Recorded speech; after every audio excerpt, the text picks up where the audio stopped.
bakristo bavandimwe, Kristo Yezu akuzwe. Nitwa Jean Gustave Iragire, tugiye kubagezaho inyigisho za kiliziya zerekeye kuri indulgensia. Tugiye kubigezwaho na Padiri Gwiza Joseph. Nkuko twari twabibabwiye, twabwiye ko tugiye kuganira ku nyigisho za kiliziya zerekeye kuri indulgensia. Padiri Gwiza, mu gatabo kitwa kwiyambaza impuhwe z'Imana harimo noveni yo kwiyambaza impuhwe za Nyagasani ikorwa n'abakristo benshi. Ku munsi wa 8 w'iyo noveni, abakristo babanza kuzirikana aya magambo Yezu Kristo Nyirimpuhwe yabwiye Mutagatifu Mama Faustine: uyu munsi unzanire roho ziri muri purgatori, maze uzinyuze mu nyanja ndende y'impuhwe zanjye, kugira ngo imivu y'amaraso yanjye ibazimirize ububabare. Izo roho zose zo muri purgatori, iyo zinejeje ubutabera bw'Imana, nanjye ndizihirwa. Mwe mushobora kuzirongera agahenge mwifashishije ibikorwa byiza bya kiliziya. Indulgensia ni ibitambo byo kwitwara. Iyaba mwari muzi umubabaro wa roho ziri muri purgatori, ntimwahwemye kuzifashisha amasengesho yanyu, bityo ukaba murishe umwenda zifitiye ubutabera bwanjye.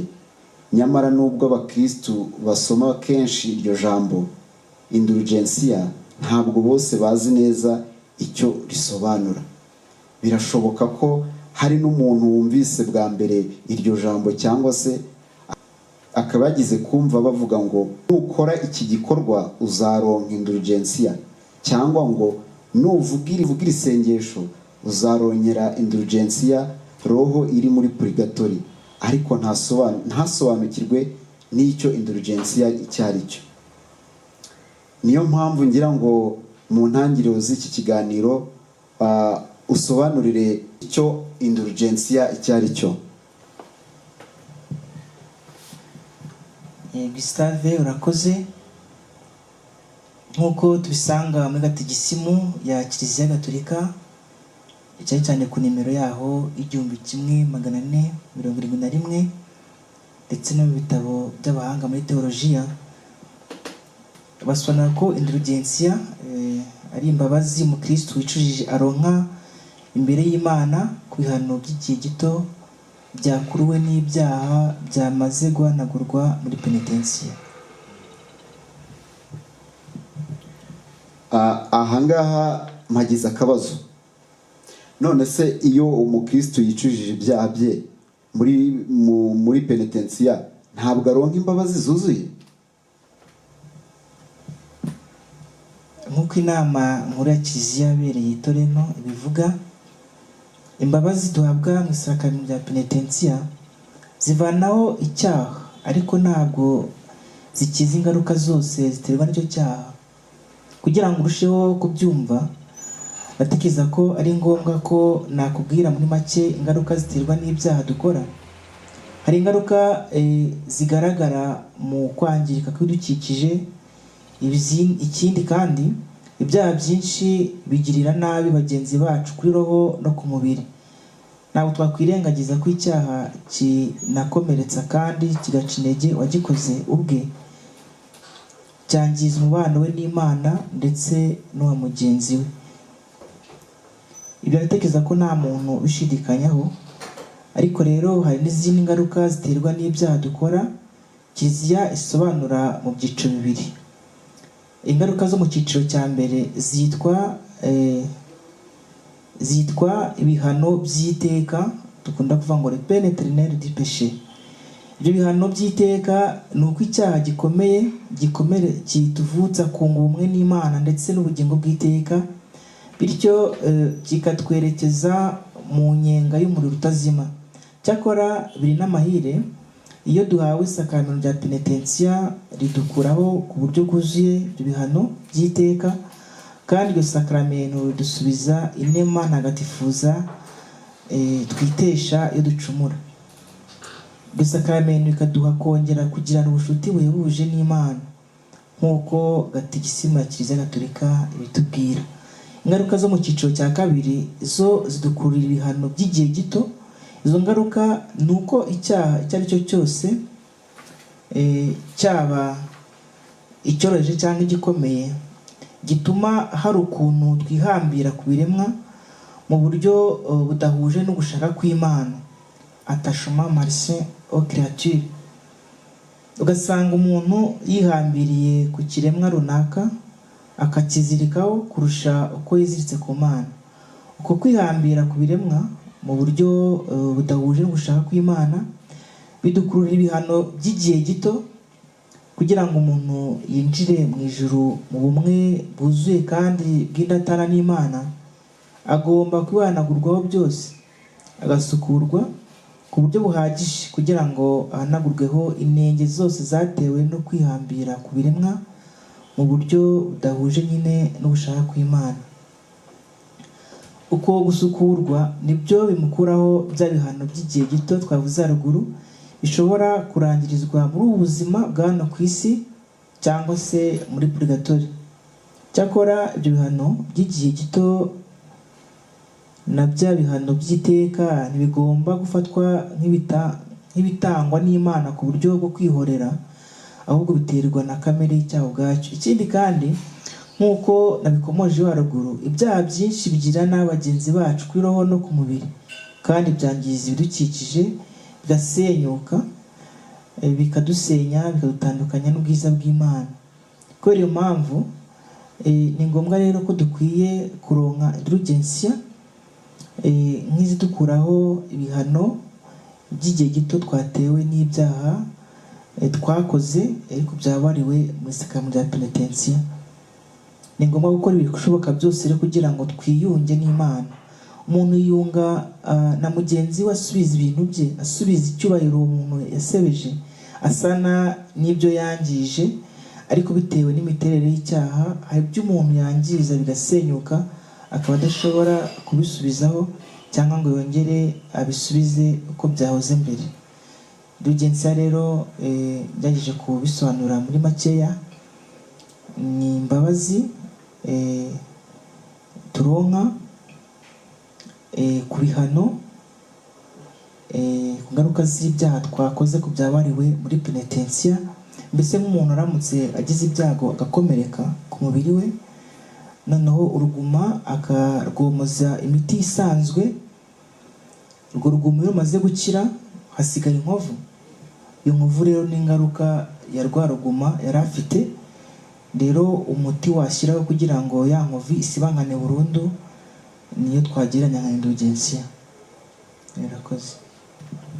None se Padi, umuntu ashobora kwibaza ati ni icyo umuntu yakora kugira ngo ibyo bihano by'igihe gito abirangirize mu buzima bwa hano kuri iyi si? Ngo buriya iyo umuntu ahawe isakaramentu rya penetensiya biba birangiye ku buryo nta kindi kiba gisigaye ngo abe yahita yinjira mu ijuru. Urakoze ku kibazo cyiza umbajije. Buriya ibyiza ni uko umuntu agomba kwirinda icyaha icyo ari cyo cyose. Umuntu ukunda ubuzima bwe rwose agomba kwirinda icyaha icyo ari cyo cyose kuko kidukura mu bwiza bw'Imana. Iyo igomba kuba intego ya buri muntu wese, naho akamenyero ko kungikanya ibyaha byoje n'ibikomeye. Ufite gahunda yo kuzajya guhabwa penetensiya wumva ko byose birangiriraho muri penetensiya, ni ukwiroha mu ruzi rwita ikiziba. Erega urugendo rugana mu ijuru ntabwo ari umuserebeko. Dukwiye kwitegura neza kuzataha mu ijuru nta bwandure dufite ku mutima, twariteguye neza. Nta muntu ushobora kwinjira mu ijuru atabanje gusukurwa ubusembwa n'ubwandu bwose n'inenge zose ziterwa n'icyaha no kwihambira ku biremwa mu buryo budahuje no gushaka kw'Imana. Niyo mpamvu haba ibihano by'igihe gito. Iyo umuntu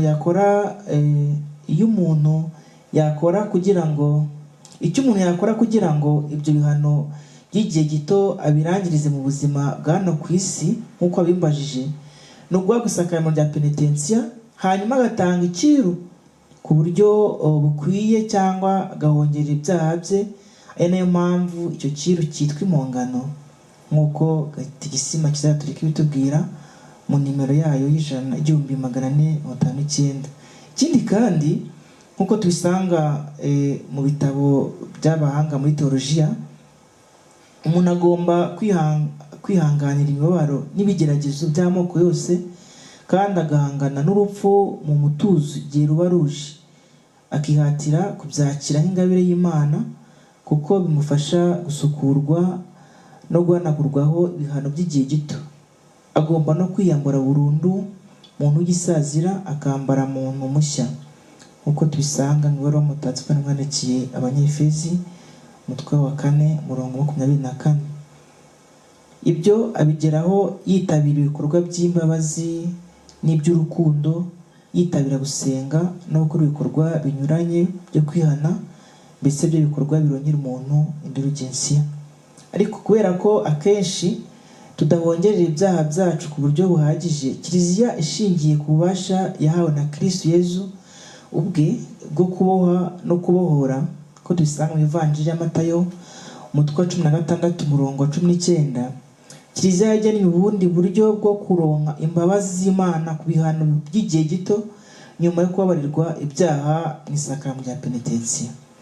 Ubwo buryo nta bundi ni indulgensiya, no kuronka indulgensiya. Akaba ariyo mpamvu navuze ko indulgensiya ari imbabazi umukristo wicujije aronka imbere y'Imana ku bihano by'igihe gito byakuruwe n'ibyaha byamaze guhanagurwa muri penitensiya. Bityo indulgensiya zidufasha guhanagurwaho ibihano by'igihe gito no gusukurwa ubwandu bwose bujyana nabyo. Ibyo bishobora kurangirira hano ku isi cyangwa muri purgatori nk'uko twavuze haruguru. Imana yonyine niyo izaho birangirira. Twe tugomba gukora icyo dukwiye gukora, ibindi tukabireka Imana ikariyo ibigena. Urakoze neza cyane Padiri kudusobanurira ku buryo bwimbitse indulgensiya icyo ari cyo. Ariko nigeze kumva bavuga ko habaho indulgensiya ishyitse ndetse na indulgensiya idashyitse. Ese ubwo zitandukaniye he? Nibyo koko habaho indulgensiya ishyitse ndetse n'indulgensiya idashyitse. Umuntu ashobora kwirongera indulgensiya ishyitse cyangwa se akirongera indulgensiya idashyitse. Kimwe n'uko umuntu ashobora kurongera abandi indulgensiya ishyitse cyangwa se akabarongera indulgensiya idashyitse. Nk'uko rero waje ikibazo uti indulgensiya idashyitse n'ishyitse bitandukanira he? Indulgensiya ishobora kuba ishyitse cyangwa idashyitse. Ibyo tuvuga ngo l'indulgence est plénière ou partielle, bitewe n'uko ikuraho igihano by'igihe gitoya ku buryo bwuzuye cyangwa butuzuye. Ni ukuvuga ko indulgensiya ishyitse ikuraho ibihano by'igihe gito ku buryo bwuzuye, naho indulgensiya idashyitse ikabikuraho ku buryo butuzuye. Dufate urugero, iyo umukristo asomye kandi akazirikana ijambo ry'Imana muri Bibiliya nibura iminota 30 ikurikirana, akabikora ashyizeho umutima kandi abigiranye ubuyoboke, aronka indulgensiya ishyitse. Ariko iyo asomye ijambo ry'Imana kandi akarizirikana mu gihe kiri munsi y'iminota 30, aronka indulgensiya idashyitse. Twabireba mu gitabo cyitwa Penitentiaire Apostolique, cyane cyane mu ipaji ya 30 bisobanura neza.